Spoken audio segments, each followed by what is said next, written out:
August 13, 1945. The sun rose over Ishima coral airstrips, but the air held the tension far beyond the Pacific humidity. History held its breath. To the east, Hiroshima and Nagasaki were smoldering ruins, skylines erased by a new and terrifying atomic fire.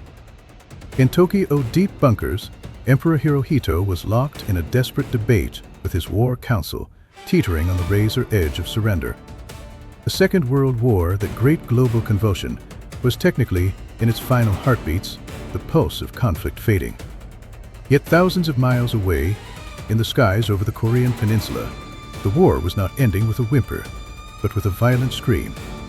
At exactly 11:23 in the morning, over the city of Kijo, modern-day Seoul, an aerial duel erupted that would etch itself into history. It was not just the ferocity of the combat that made it legendary. It was the birth of an American ace in a day. This title alone is a rarity, a marker of supreme skill and terrifying luck, a distinction few aviators ever achieve in a lifetime. But the man who claimed it would likely go down in history as the very last pilot of World War II to achieve this feat. His name was first Lieutenant Oscar Perdomo. Before that morning, the 26-year-old pilot had 9 combat missions and a score of 0. His kill board was blank. No one could predicted that in the final 48 hours, fate would push 5 Japanese aircraft into his crosshairs. Nor could they predict that he would fly with a possession bordering on madness to claim them, flying like a man with nothing to lose. Let us rewind the clock to that decisive dawn. Perdomo climbed into the cockpit of his beast, a P-47 Thunderbolt. To the pilots who flew it, the Jug was not just a plane, it was a flying tank, a weapon of blunt force trauma. Republic Aviation had redesigned this variant specifically for the vast distances of the Pacific Theater, extending its reach across the ocean. They gave it wet wings, loading fuel tanks directly into the wing roots, extending range to escort B-29 bombers to Japan. But it was the firepower that terrified the enemy. 850 caliber Browning machine guns and 3,000 rounds of ammunition. A Pratt & Whitney, or 2,800 double, was engine pumping out 2,800 horsepower. This machine could push 7 tons of aluminum and steel past 460 miles per hour. It was an industrial sledgehammer. It was built for destruction. Perdomo christened his aircraft with a name that was dark, humorous, and deeply personal: Lil Meaty Meat Chopper. The artwork on the nose did not feature the typical pin-up girl found on most American fighters. Instead, it showed a baby in a diaper wearing a derby hat, clutching a rifle and chomping on a cigar like a tough soldier. That baby was a caricature of his infant son, Kenneth, waiting back home in Los Angeles. Every time Perdomo strapped in, looking at that cigar-smoking infant, he was making a silent promise to return. He had no way of knowing the name was a prophecy. That the name Meat Chopper was about to become a grim prophecy, or that the price would be paid by 5 Japanese pilots. The mission, designated 507-35, began with 53 Thunderbolts roaring off the runway at dawn. It was a troubled start. Mechanical gremlins and navigational errors plagued the formation, forcing 15 aircraft to turn back. The remaining 38 pushed on, driving northwest across the East China Sea, crossing the Korean coastline heading for Seoul. It was a deep strike, a 750-mile one-way trip. Every pilot knew the math. Fighting at this range meant fuel was life. If your engine coughed over the open ocean, there was no rescue, only the cold waiting below to swallow you whole. When the radar operator voice crackled over the radio reporting bogies, the atmosphere inside the cockpits shifted instantly. It was not a patrol, it was a swarm. The Japanese military had not collapsed as intelligence suggested, but was fighting back. Instead, they were hoarding their aircraft, perhaps saving them for the apocalyptic invasion of the home islands everyone expected. They had scraped the bottom of the barrel. The 22nd Undated 5th Sentai had launched everything they had available. Through the clouds, Perdomo saw them, a chaotic mix of formidable Ki-80, for Frank fighters, aging Oscars, and by plane trainers. It was a desperate armada, the last gasp of a dying empire. But a cornered animal is the most dangerous kind of enemy to face. Perdomo element was trailing the main formation in the tail, in Charlie position, usually a vulnerable spot for any fighter pilot. Usually this is a vulnerable spot, but today it was the perfect vantage point for an ambush, a hidden spot to strike from. Despite having 0 kills to his name, Perdomo did not panic. He displayed an eerie calm, scanning the sky for his target. He spotted a group of stragglers and gently advanced the throttle. The massive 18-cylinder engine roared to life instantly. The propeller bit into the thin air and the heavy Thunderbolt surged forward. The distance evaporated to 1,000 yards, then 1,500. 1,000 yards. At 800 yards, Perdomo settled his gun sight on the nearest enemy fighter, his finger on the trigger. The war was ending, everyone could feel it. If he did not fire today, he might never fire again. That urgency drove him. The first burst was terrifyingly accurate.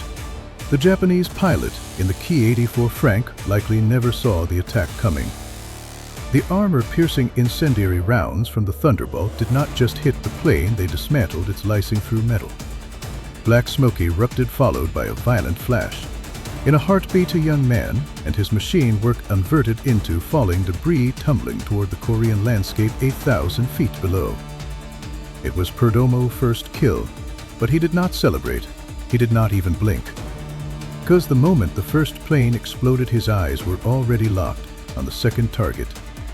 The laws of aerial combat are unforgiving. Speed is life, hesitation is death.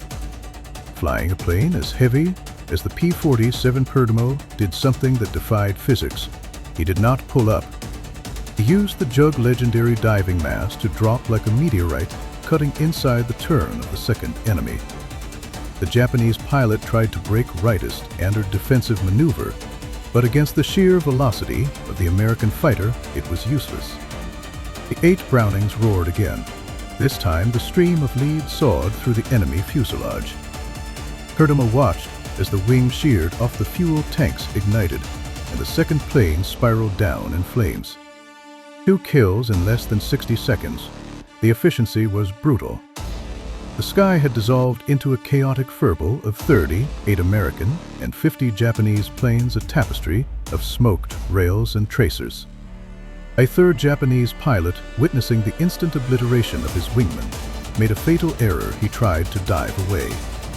He forgot that he was fighting a P-47, a machine that fell faster than almost anything in the sky. Perdomo chased him down with predatory grimness. It was a cat-and-mouse game where the mouse had nowhere to hide. Closing to point-blank range, a short, controlled burst shredded the third fighter. It disintegrated in midair. By now, Perdomo had entered that rare psychological state known to elite athletes and warriors as the flow. The roar of the engine faded into the background. The radio chatter became distant white noise. His vision narrowed to a tunnel. He hauled the heavy fighter into a climbing turn, ignoring the G-forces. He scanned the blinding sky for the next threat. Then, at 800 feet, he saw something surreal. It was not a high-performance fighter. It was a relic, a Ki-93 Willow by plane trainer. A fabric-covered ghost from a different era, as stumbling into a clash of titans, a lost soul. It was putting along at barely 130 miles per hour while Perdomo was screaming down at over 400. This was not combat, it was an execution. The pilot might have been a student trying to escape the inferno. Perdomo did not hesitate, but he faced a technical problem. The closing speed was too high. He had a split-second before he would overshoot and collide. The engagement lasted maybe 3 seconds. He had to calculate the lead perfectly. He fired. The wooden canvas vanished under the heavy fire. The biplane did not explode, it simply ceased to exist, structurally folding up and fluttering down into the smoke. That was number 4. Perdomo glanced at his ammo counters. He was running dry. After 4 engagements, his 3,000 rounds were mostly spent. Logic dictated he should turn for home. His fuel was low, his guns were nearly empty, and he had survived the impossible. but a strange hunger had taken hold of him deep inside. The ace status, meaning 5 confirmed kills, was just one single plane away. He had perhaps 4 minutes of fighting time left in the tanks, maybe less. Every second was ticking away like a countdown. As he climbed aggressively searching the blue, he missed the mortal danger lurking silently at the jagged edge of the high white clouds. For Key 80 for Frank fighters held the altitude advantage perfectly. They watched the American climber, the lone wolf who slaughtered their comrades. With the blinding sun directly at their backs, they executed a textbook ambush. It was a classic trap sprung on an unsuspecting victim. They tipped their dark noses down and dived hard, gathering massive speed to crush him. Gravity was now their weapon fueling their descent. In that freezing instant, Perdomo was dead to rights. He had exactly 2 seconds to live. The math of survival had reached 0. If he continued to climb, he was a sitting duck. If he tried to run, their diving speed would catch him instantly. In a moment of pure, raw instinct, Perdomo did the unthinkable. He did not dodge away. He rejected the instinct to flee. He slammed the heavy stick over and turned his nose directly into the 4 attacking planes. He flew straight into the teeth of death. It was a suicidal gamble, like charging a firing squad with only a knife, a move so bold it bordered on absolute madness. The move shocked the Japanese pilots completely. They expected prey that ran in fear, not a madman who attacked them head-on. That split-second of fatal hesitation destroyed their coordination. The leader rhythm broke, and the wall of fire they intended to build collapsed. And that was all Perdomo needed. The massive silver nose of the Thunderbolt swung around, lining up the shot with deadly precision. It was a head-on pass, a game of chicken played at a closing speed of 800 miles per hour. Perdomo saw the sparkles on the enemy wings they were firing at him. He did not flinch, keeping his course through. He clamped down on the trigger. The airframe shuddered violently as the last few dozen rounds screamed out of the barrels. And then a hollow metallic clicking filled the cockpit. The guns were empty. Silence returned to the weapons. But it was enough. The lead Japanese fighter filled his windscreen and then bloomed instantly into a violent orange flower. The 50 caliber rounds had pierced the cockpit or detonated the header, tank tearing the enemy machine apart from the inside. A fraction of a second before a mid-air collision, the fireball tumbled past Perdomo canopy, missing him by inches. He could feel the searing heat radiating through the thick glass. That was it. Kill number 5. In 5 minutes fight, enemy aircraft destroyed. Oscar Perdomo, the son of Mexican immigrants, had achieved the impossible. The remaining 3 Japanese fighters, perhaps terrified by this display of ferocity or assuming he had a squadron scattered. Perdomo did not chase them. He could not. His guns were dead. His fuel gauge was drifting ominously toward the red line. The radio was still screaming with calls for help, the battle raging elsewhere. But for Perdomo, the world went silent. The adrenaline crash hit him like a physical blow.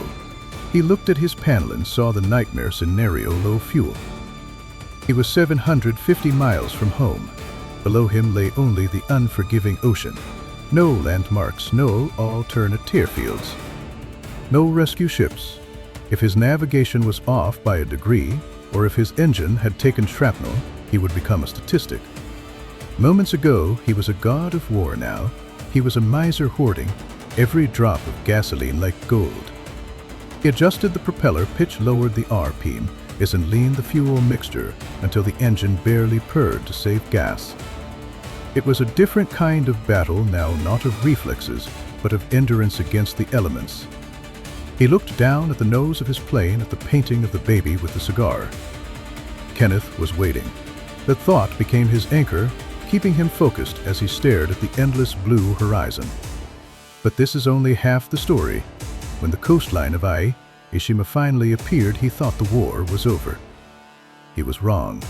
The irony of history was just beginning to turn its gears, grinding slowly forward. The glory he won in the sky was about to collide with the grand narrative of the 20th century. And cruelly decades later, that baby painted on the nose of his plane would continue the family tragic dance. When the heavy rubber tires of the P-47N finally screeched against the rough coral of the runway, First Lieutenant Oscar Perdomo felt his entire body collapse. It was not just relief, it was a physical shutdown. The fuel gauge was effectively reading zero. This was not a figure of speech, it was a cold, hard fact. Ground crews would later inspect the aircraft and find the tanks so dry that there was not enough vapor left. Had the flight lasted 2 minutes longer, the meat chopper would have become a 7-ton cough in gliding into the sea. As the propeller spun down and the deafening roar was replaced by the humid island breeze, Perdomo did not move. He sat there encased in sweating hydraulic fluid, his hands trembling from the crashing wave of adrenaline withdrawal. He stared at the nose of his plane. The baby painted there seemed to grin back at him, mocking the sheer insanity of the last few hours. The mechanics swarmed the aircraft, pointing at the fresh bullet holes and smelling the cordite hanging heavy in the humid air. But they did not yet know that the exhausted young man unbuckling his harness had just performed one of the greatest feats. The hours that followed were a blur of tension inside the intelligence hut, proving the kill is the other half of the battle. It was a war of film strips against memory. Perdomo gun camera of footage was developed and spooled onto the light tables. The intelligence officers leaned in frame by frame, dissecting the chaos. The footage was brutal and undeniable. The film captured the first K-80 for Frankie erupting into a fireball. It recorded the biplane trainer shredding like paper. The first 4 kills were clear, but the 5th kill, the one that would make him an ace, sparked a fierce debate. The film showed Perdomo locking onto the enemy. It showed his tracers hammering the airframe like a sledgehammer. But in the final lethal moment, another American fighter had slashed through the frame, pouring fire into the doomed target. By the strict bureaucratic rules of engagement, this could be ruled a shared kill, stalling his tally at 4.5. But war is more than rules. The commanders looked at the geometry of the fight and realized the truth. They realized that without Perdomo's suicidal head on charge, the Japanese plane would never have been vulnerable. He had orchestrated the kill, he had drained his guns to secure it. The final signature was inked onto the report, confirmed. Oscar Perdomo was officially an ace in a day, yet the greatest irony was waiting in the wings to reveal itself. Just 2 days later, on August 15, 1945, the voice of Emperor Hirohito wavered over the radio waves, announcing Japan unconditional surrender. The Second World War was over. Perdomo stood amidst the cheering crowds, watching caps thrown into the air and champagne, corks popping. He likely felt a strange cocktail of emotions. He had become the last taste in a day of the war. Had that mission been scrubbed due to heavy weather, or had the Japanese grounded their planes to save precious fuel? Or had the atomic bombs forced us to surrender just 48 hours earlier? Oscar Perdomo would be anonymous. History had grabbed him by the collar right before the door slammed shut. But the story did not end with the peace treaty. For Perdomo, the war was over, but the sky still called. He chose to remain in the newly formed United States Air Force, witnessing the death of the propeller age and the birth of the jet. He transitioned to the F-84 Thunderbolt and later the F-86 Sabre. Yet he never fired his guns in anger again. Even during the Korean War, he served only as a flight instructor, teaching a new generation how to survive as if he had used up a lifetime supply of luck and violence. On that single August morning, in 1958, Perdomo retired as a lieutenant colonel. He returned to civilian life in Los Angeles. He tried to leave the war behind, but the baby painted on the nose. His son, Kenneth, who later went by Chris Mitchell Perdomo, was growing up. And destiny has a cruel way of circling back. This is the part of the story that breaks the heart. The infant who had been his father's talisman in 1945, the symbol of home and hope, came of age.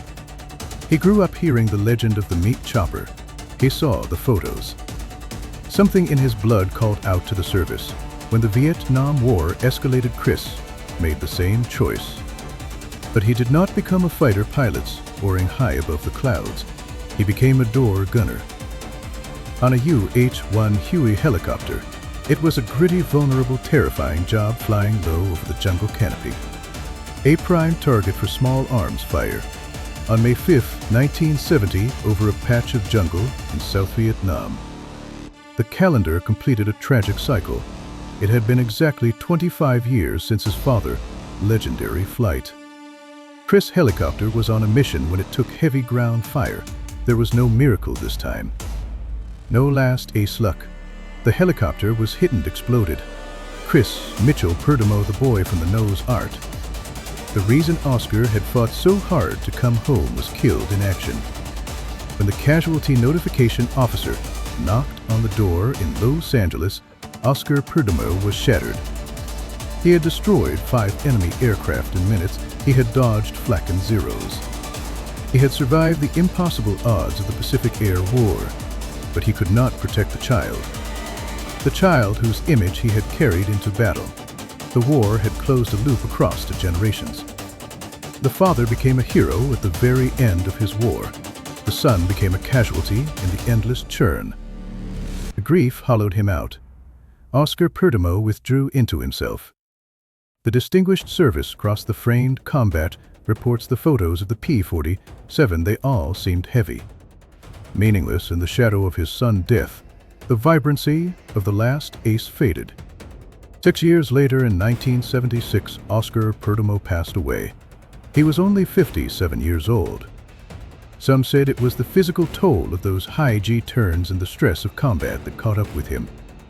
Others believed it was a broken heart, that the loss of Chris had simply extinguished his will to endure. He was buried with military honors, his stone marking the resting place of a warrior. Today, when aviation historians look back at that morning of August 13th, the engagement stands as a monument. It was the last great gladiator match of piston engine fighters, a violent crescendo before the silence of peace. Perdomo flew his P-47N like a broadsword hacking through the sky in a display of raw aggression. But when we watch the documentaries and read the citations, we must see more than just the stats. We see the randomness of survival. We see how the currents of history can lift a man to heroism one day and crush him with tragedy the next. Perdomo's 5 kills made him a legend. His son's death made him human, a father robbed by the very machine he once mastered. This is the true weight of being the last ace. It is not about the medals. It is about the realization that wars do not end when the treaties are signed. For Oscar Perdomo, World War II did not end in Tokyo Bay in 1945. It ended in a living room in Los Angeles in 1970 when he learned that the meat chopper had claimed its last victim. Its last victim, his own heart. If you ever visit the San Diego Air and Space Museum, you might find a photograph in the archives. It shows a young handsome Oscar Perdomo standing on the wing of his Thunderbolt, smiling with invincible confidence, pointing to the painting of his baby boy. Stop and look at it. Really look at it. Because in that single frozen image, you are looking at the glory and the tragedy of the American century, captured in the smile of a father and the face of a son, who were both in their own ways consumed by the sky. If you want more hardcore breakdowns of history, deadliest miscalculations, smash that like button and subscribe. I am your strategy observer. I will see you on the next battlefield.